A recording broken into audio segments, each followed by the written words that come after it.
औज़ुबिल्लाहिमिनश्शैतानिर्रजीम बिस्मिल्लाहिर्रहमानिर्रहीम अल्लाहुम्मा सल्लि अला मुहम्मद व अला आलि मोहम्मद। आज का जो हमारा टॉपिक है वो है ब्रांचेज ऑफ केमिस्ट्री। अगर हम ब्रांचेज ऑफ केमिस्ट्री की बात करें तो सबसे पहले हमारे पास ब्रांच है ऑर्गेनिक केमिस्ट्री। ऑर्गेनिक केमिस्ट्री को समझने के लिए पहले हमें पता होना चाहिए कि ऑर्गेनिक कंपाउंड्स क्या होते हैं। ऐसे तमाम के तमाम कंपाउंड्स जो कि प्लांट्स या फिर एनिमल से आते हैं, प्लांट्स या फिर एनिमल से आते हैं, उनको हम बोलते हैं ऑर्गेनिक कंपाउंड्स। ज्यादातर ये नेचुरली ही आते हैं, लेकिन हम इनको लेबोरेटरी के अंदर भी सिंथेसाइज कर सकते हैं। तो जितने भी कंपाउंड्स हमारे पास प्लांट्स या एनिमल से आते हैं, उनमें एक मेजर चीज होती है जो कि कॉमन होता है, कार्बन एटम। कार्बन एटम होगा तो ऑर्गेनिक केमिस्ट्री है, ऑर्गेनिक कंपाउंड है। कार्बन के साथ साथ कुछ और कंपाउंड्स होते हैं, लाइक इसकी मैं अगर शॉर्ट फॉर्म आपको याद कराऊं तो आप याद कर लें, चोन sp हैलोजेंस। अब ये चॉन sp हैलोजेंस क्या है? कार्बन तो होगा ही होगा, हर हाल में होगा कार्बन, लेकिन हमारे पास हाइड्रोजन, कभी ऑक्सीजन, कभी नाइट्रोजन, कभी सल्फर, कभी फास्फोरस और कभी हैलोजेंस इसके साथ होंगे। तो अगर कार्बन, लेट्स सपोज अगर मैं बात करूं H2O, अब यहां पर हाइड्रोजन तो है, ऑक्सीजन भी है, लेकिन हमारे पास कार्बन नहीं है। जब तक कार्बन नहीं होगा तो इसको हम ऑर्गेनिक कंपाउंड डिक्लेयर नहीं कर सकते। तो कंपाउंड्स की डेफिनेशन क्या होगी? ऑर्गेनिक कंपाउंड की एग्जांपल क्या होगी? CH4, C6, H12O6। अब यहां पर देखिए हमारे पास कार्बन भी आ रहा है, हाइड्रोजन भी आ रहा है, और इसके साथ साथ ऑक्सीजन भी। यहां पर ग्लूकोज की बात करें तो यहां पर हमारे पास ऑक्सीजन भी आता है। तो इस तरह के जो कंपाउंड्स होंगे उनको हम बोलेंगे ऑर्गेनिक कंपाउंड्स। और केमिस्ट्री की वो ब्रांच जिसके अंदर हम इन ऑर्गेनिक कंपाउंड्स को पढ़ेंगे उसको कहा जाता है ऑर्गेनिक केमिस्ट्री। लेकिन आपने एक चीज और याद रखनी है, कुछ कंपाउंड ऐसे होते हैं लाइक CO, CO2, CO3। अब इसमें हमारे पास कार्बन तो है, लेकिन साथ ऑक्सीजन भी आ रहा है। होना तो ये चाहिए कि इसको हम ऑर्गेनिक कंपाउंड्स में ही स्टडी करें, लेकिन ऐसा नहीं होता। इनका बिहेवियर इस तरह का होता है कि जो इनको ऑर्गेनिक कंपाउंड्स की जानिब ले जाता है, इनकी प्रॉपर्टीज कुछ ऐसी होती हैं। दैट्स वाई हम इसको कार्बन मोनोऑक्साइड, कार्बन डाइऑक्साइड वगैरह को हम लोग डिस्कस नहीं करते ऑर्गेनिक केमिस्ट्री के अंदर। उसके बाद हमारे पास सेकंड जो ब्रांच है that is organic inorganic chemistry. अब जो कंपाउंड्स हमारे पास आ चुके हैं ऑर्गेनिक कंपाउंड्स ऑर्गेनिक केमिस्ट्री के अंदर, अब उसके अलावा जितने भी कंपाउंड्स हैं वो सारे के सारे आएंगे इनऑर्गेनिक केमिस्ट्री के अंदर। मिसाल के तौर पे हमारे पास यहां पर देखिए आयरन, इसका अगर मैं ओवरऑल सब्सटेंस बनाऊं तो ये बनता है लेट्स सपोज FeSO4। अब यहां पर देखिए इसमें कार्बन कहीं पर भी नहीं है। जब कार्बन नहीं है तो फिर ये इनऑर्गेनिक कंपाउंड है। अगर इसके अलावा कोई और एग्जांपल दें, और एग्जांपल कौन सी हो सकती है हमारे पास? Fe2O3, ये हमारे पास एग्जांपल है, ठीक है। अब यहां पर देखें ना, आपको कार्बन कहीं पर भी नहीं मिल रहा, ऑक्सीजन तो मिल रहा है लेकिन कार्बन नहीं मिल रहा। तो इनऑर्गेनिक केमिस्ट्री एक ऐसी ब्रांच होती है केमिस्ट्री की जिसके अंदर हम लोग क्या करते हैं, हम लोग उन कंपाउंड्स के बारे में पढ़ते हैं जिन कंपाउंड्स के अंदर कार्बन के अलावा और सब्सटेंसेस हो, जैसा कि FeSO4, Fe2O3। थर्ड हमारे पास ब्रांच है जिसके बारे में हम पढ़ने जा रहे हैं, वो हमारे पास है फिजिकल केमिस्ट्री। फिजिकल केमिस्ट्री में हम लॉज और थ्योरीज को पढ़ते हैं। लॉज और थ्योरीज लाइक यहां पर देखें, अगर हम फिजिकल केमिस्ट्री की बात करें तो किस तरह से सॉलिड कन्वर्ट होता है लिक्विड के अंदर, ऐसी कौन सी प्रॉपर्टी है, ऐसा कौन सा लॉ है, लिक्विड क्यों कन्वर्ट होता है गैस के अंदर, कैसे कन्वर्ट होता है। तो जब हम इन चीजों के बारे में पढ़ते हैं, हम मैटर के अंदर जो चेंजेस आ रही हैं उनके बारे में पढ़ते हैं, तो वो हम डिस्कस करते हैं फिजिकल केमिस्ट्री के अंदर। सॉरी टू से मैं आपको बाय डेफिनेशन नहीं बताऊंगा, मैं जस्ट आपको कॉन्सेप्ट बताऊंगा, तो इसलिए मैंने यहाँ पर डेफिनेशंस वगैरह नहीं लिखी। फोर्थ हमारे पास ब्रांच है that is analytical chemistry. Analytical chemistry लफ्ज निकला है एनालिसिस से। आपके पास लेट्स सपोज कोई भी, लेट्स सपोज मेरे पास कोई ये मार्कर लेके आता है और कहता है कि सर मुझे ये बताएं कि इस मार्कर के अंदर क्या क्या चीजें मौजूद हैं, तो इसका एनालिसिस किया जाएगा। जब इसका एनालिसिस करेंगे तो हमें पता चलेगा कि इसके अंदर ज़ाइलीन है, इसके अंदर कोई और कंपाउंड है, तो हमने एनालिसिस करना है थ्रू इंस्ट्रूमेंट्स, ठीक है। तो एनालिटिकल केमिस्ट्री केमिस्ट्री की ऐसी ब्रांच होती है जिसके अंदर हम क्या डिस्कस करते हैं, हम पढ़ते हैं कि कोई भी कंपाउंड उसके अंदर कौन कौन सा केमिकल मौजूद है और कितनी क्वांटिटी में मौजूद है। लेट्स सपोज अगर मेरे पास कोई शुगर का सैंपल लेकर आए, हमें नहीं मालूम कि शुगर के अंदर क्या क्या चीज मौजूद है, हमें वो शुगर का सैंपल लेके आता है और हमें कहता है कि सर हमें बताएं इसमें कौन कौन सी चीज मौजूद है। तो हम जब उसका एनालिसिस करेंगे इंस्ट्रूमेंट के जरिए से। अब इंस्ट्रूमेंट कौन कौन सा इस्तेमाल हो सकता है? आप GCMS इस्तेमाल कर सकते हैं, आप HPLC इस्तेमाल कर सकते हैं। ये इंस्ट्रूमेंट्स हैं कुछ जो कि आपको केमिकल्स के हवाले से बताते हैं कि इसमें कौन कौन सा केमिकल मौजूद है। तो हमें पता चलेगा कि जनाब शुगर के अंदर कार्बन मौजूद है, हाइड्रोजन मौजूद है और ऑक्सीजन मौजूद है। फिर हम पूछेंगे कि कितना कार्बन मौजूद है, कितना हाइड्रोजन मौजूद है, कितना ऑक्सीजन मौजूद है।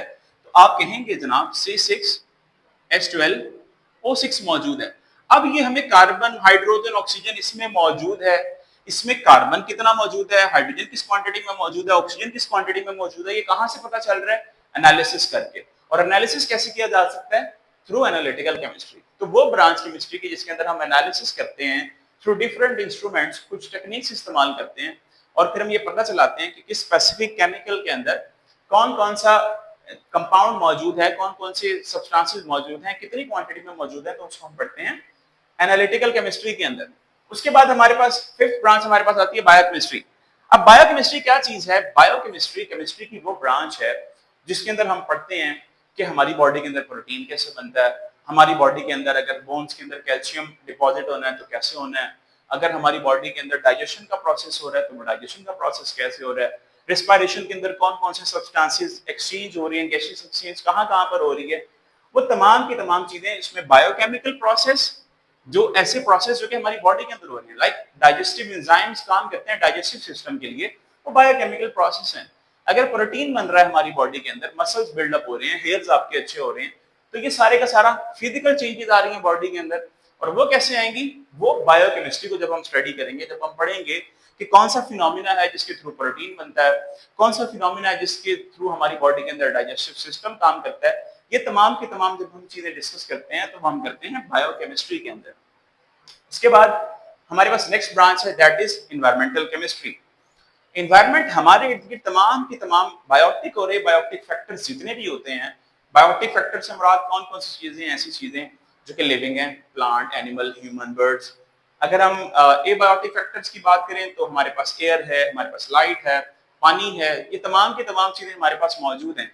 अब अगर कहीं प्रॉब्लम एयर में आ रहा है, कहीं वाटर में आ रहा है, कहीं पर अगर सॉइल के अंदर प्रॉब्लम आ रहा है, अब उसको हम यूटिलाइज कर रहे हैं, लाइक हम सांस ले रहे हैं, सांस के अंदर अगर केमिकल सब्सटेंसेस आ गए हैं, टॉक्सिक सब्सटेंसेस आ गए हैं, हमारे पास कोई पोल्यूटेंट्स आ गए हैं, तो उसका अब हमारे ऊपर क्या इंपैक्ट पड़ेगा? जब हम सांस लेंगे, सांस लेने के साथ साथ हम केमिकल्स भी इंटेक कर रहे हैं, तो उसका हमारे रेस्पिरेटरी सिस्टम के ऊपर क्या इफेक्ट पड़ेगा? इसके साथ अगर हम पानी ऐसा पी रहे हैं जिसके अंदर कुछ टॉक्सिक सब्सटेंसेस मौजूद हैं, तो उन सब्सटेंसेस का, हार्मफुल सब्सटेंसेस का जब हम उसको पीते हैं, हमारे ऊपर इंपैक्ट क्या होता है? यानी कि लिविंग ऑर्गेनिजम्स के ऊपर इंपैक्ट क्या होता है? लिविंग ऑर्गेनिजम्स के ऊपर जो इंपैक्ट है, जब हम इसको स्टडी करते हैं, जब एनवायरनमेंट का ओवरऑल इंपैक्ट हम पढ़ते हैं लिविंग ऑर्गेनिजम्स के ऊपर, तो उसको हम एनवायरमेंटल केमिस्ट्री में डिस्कस करते हैं। जी, उसके बाद हमारे पास नेक्स्ट ब्रांच है that is industrial chemistry.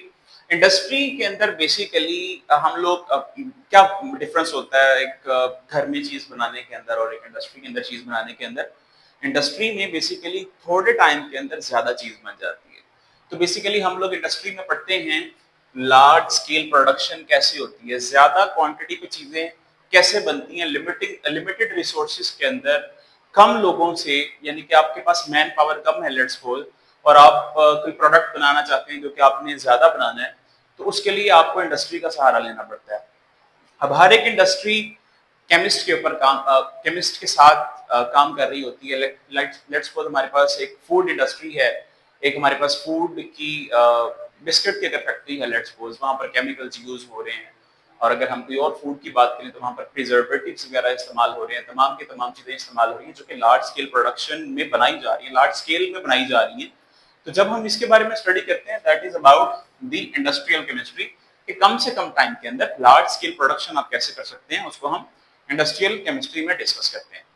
Next हमारे पास ब्रांच है दैट इज मेडिसिनल केमिस्ट्री। ये जो डी फॉर्म वाले होते हैं लोग जो कि मेडिसिन को बनाते हैं, मेडिसिन कैसे बनाई जाती हैं, कौन कौन से केमिकल्स उसमें इस्तेमाल होते हैं, फिर जब हमने वो मेडिसिन बना ली तो वो हम जब खाएंगे तो उसका हमारी बॉडी के ऊपर क्या इम्पैक्ट पड़ेगा, उसके अलावा इसकी ये फॉर्मेशन हो गई, इम्पैक्ट हो गया, इसके अलावा डोजेस कैलकुलेशन भी होती है इसके अंदर, कि आपने जो डोज आपने बना ली है, लेट्स सपोज एक बच्चे के लिए जो डोज दी जा सकती है वो बड़े को तो नहीं दी जा सकती, और जो बड़े को दी जा सकती है वो छोटे को नहीं दी जा सकती। तो इन केमिकल्स, क्योंकि ये सारी मेडिसिन केमिकल से बनती हैं, तो इसके बारे में जब हम स्टडी करते हैं कि मेडिसिन कैसे बनती हैं, उनकी फॉर्मेशन कैसे होती है, उनका क्या इम्पैक्ट होता है, उनकी डोजेज कैलकुलेशन किस तरह की जाती है, वो तमाम की तमाम हम चीजें किस में स्टडी करेंगे, मेडिसिनल केमिस्ट्री में हम लोग उसको डिस्कस करते हैं। नेक्स्ट हमारे पास है पॉलीमर केमिस्ट्री। पॉलीमर केमिस्ट्री के अंदर आजकल आपने देखा होगा, पहले लोहे वाले पाइप होते थे, अब प्लास्टिक के पाइप्स आ गए हैं, पेनाफ्लेक्सिस का दौर आ चुका है, तो ये सारी की सारी हम लोग प्लास्टिक के ऊपर शिफ्ट हो गए। प्लास्टिक बेसिकली कहां से बन रही है, पॉलीमर से बन रही है। बेसिकली हमारे पास छोटे छोटे मोनोमर्स होते हैं, जिस तरह एक एक ईंट करके एक पूरे का पूरा कमरा या एक पूरे की पूरी बिल्डिंग बनती है, सेम इसी तरह से हमारे पास छोटे छोटे मोनोमर्स मिलकर हमारे पास क्या बनाते हैं, हमारे पास पॉलीमर्स बनाते हैं। तो छोटे छोटे जब मोनोमर्स मिलते हैं तो पॉलीमर्स बनाते हैं, उन पॉलीमर से हमारे पास पीवीसी पाइप्स हो गए, प्लास्टिक बैग्स हो गए, शॉपिंग बैग्स जो होते हैं, पेनाफ्लेक्सिस की मैंने आपको एग्जांपल दी है। तो ये तमाम की तमाम चीजें कहां से बनती हैं, बेसिकली ये बनती हैं पॉलीमर केमिस्ट्री के थ्रू। यहाँ पर पॉलीमर केमिस्ट्री वाले लोग यहाँ पर काम कर रहे होते हैं। इसके बाद हमारे पास है जियो केमिस्ट्री। जियो मीन्स अर्थ। आपने पढ़ा होगा कि जो सारे एलिमेंट्स हैं, जो एटम्स हैं, वो बेसिकली सारे मिनरल्स की फॉर्म में मौजूद होते हैं, पहाड़ों के अंदर मौजूद होते हैं। इस अर्थ के अंदर अल्लाह ताला ने, जमीन के अंदर अल्लाह ने पानी रखा हुआ है। इसके अलावा जो पहाड़ है वहां से सोना निकलता है, वहां से लोहा निकलता है। तमाम की तमाम जो हमारे पास एलिमेंट्स हैं, जो मेटल्स हैं, वो बेसिकली वहां से निकलती हैं। तो जब हम इसके बारे में डिस्कस करते हैं कि उसको एक्सट्रैक्शन किस तरह की जाती है, कैसे फाइंड आउट किया जाता है कि किस जगह पे कौन से हमारे पास मिनरल्स मौजूद हैं, तो वो तमाम की तमाम चीजें कौन करवा रहे होते हैं, वो हम जियोकेमिस्ट्री में कर रहे होते हैं। तो इसमें हम बेसिकली क्या करते हैं, हम एलिमेंट्स जो मौजूद हैं उसको आइडेंटिफाई करना कि किस जगह पे कौन सा एलिमेंट मौजूद है। इसके अलावा कोई मिनरल्स वगैरह की माइनिंग करनी है, कहाँ पर मिनरल्स मौजूद हैं, ये इसको एग्जैक्ट पोजीशन का पता चलाना, एग्जैक्ट पोजीशन के ये हैं कहाँ पर। आपने सुना होगा कि लोग क्या करते हैं, बेसिकली साइंटिस्ट की टीम होती है जो कि आइडेंटिफाई करती है कि यहाँ पर ये केमिकल्स मौजूद हैं। तो वो कैसे पता चलाया जाता है, वो बेसिकली जियोकेमिस्ट्री के थ्रू पता चलाया जाता है। उसके बाद हमारे पास एक और ब्रांच है, that is nuclear chemistry. Nuclear chemistry में बेसिकली हम लोग क्या डिस्कस करते हैं, न्यूक्लियर केमिस्ट्री के अंदर हम लोग जो न्यूक्लियस के अंदर चेंजेस आ रही होती हैं कि कैसे उसके अंदर कितने नंबर ऑफ इलेक्ट्रॉन हैं, कितने नंबर ऑफ प्रोटॉन हैं, कितने number of electrons, proton, neutrons कितने हैं उसके अंदर। इसके साथ साथ इसमें loss of gain of electron कैसे होता है, अगर loss of gain of electron हो तो उसके ऊपर चार्ज क्या आता है, वो तमाम की तमाम चीजें हम लोग इसमें डिस्कस करते हैं, न्यूक्लियर केमिस्ट्री में डिस्कस करते हैं। और उसके बाद सबसे हमारे पास आखिरी जो ब्रांच है वो है एस्ट्रोकेमिस्ट्री। एस्ट्रोनॉमी आपने लफ्ज सुना होगा, एस्ट्रोनॉमी। ये जो साइंटिस्ट डिस्कस करते हैं, पढ़ते हैं कि प्लैनेट्स, ये वाला प्लैनेट हमसे इतना दूर है, इस प्लैनेट के ऊपर, जैसा कि अपने पिछले दिनों रिसेंट स्टडीज हुई हैं कि मार्स के ऊपर पानी मौजूद है या नहीं है, हवा मौजूद है या नहीं है। तो डिफरेंट डिफरेंट जो दूसरे हमारे पास प्लैनेट्स हैं, उन प्लैनेट्स के ऊपर कौन कौन सी चीजें मौजूद हैं, कौन कौन से केमिकल्स मौजूद हैं, उनका हमसे डिस्टेंस कितना है, वो किस तरह से बिहेव करते हैं, कैसे एक दूसरे के सामने आते हैं, वो तमाम की तमाम चीजें जो हम डिस्कस करते हैं प्लैनेट्स के हवाले से, वो हम एस्ट्रो केमिस्ट्री में डिस्कस करते हैं। उम्मीद करता हूँ आपको ब्रांचेस ऑफ केमिस्ट्री समझ आई होंगी। अगर आपको समझ आई हैं तो लाइक एंड शेयर जरूर करें। बहुत शुक्रिया।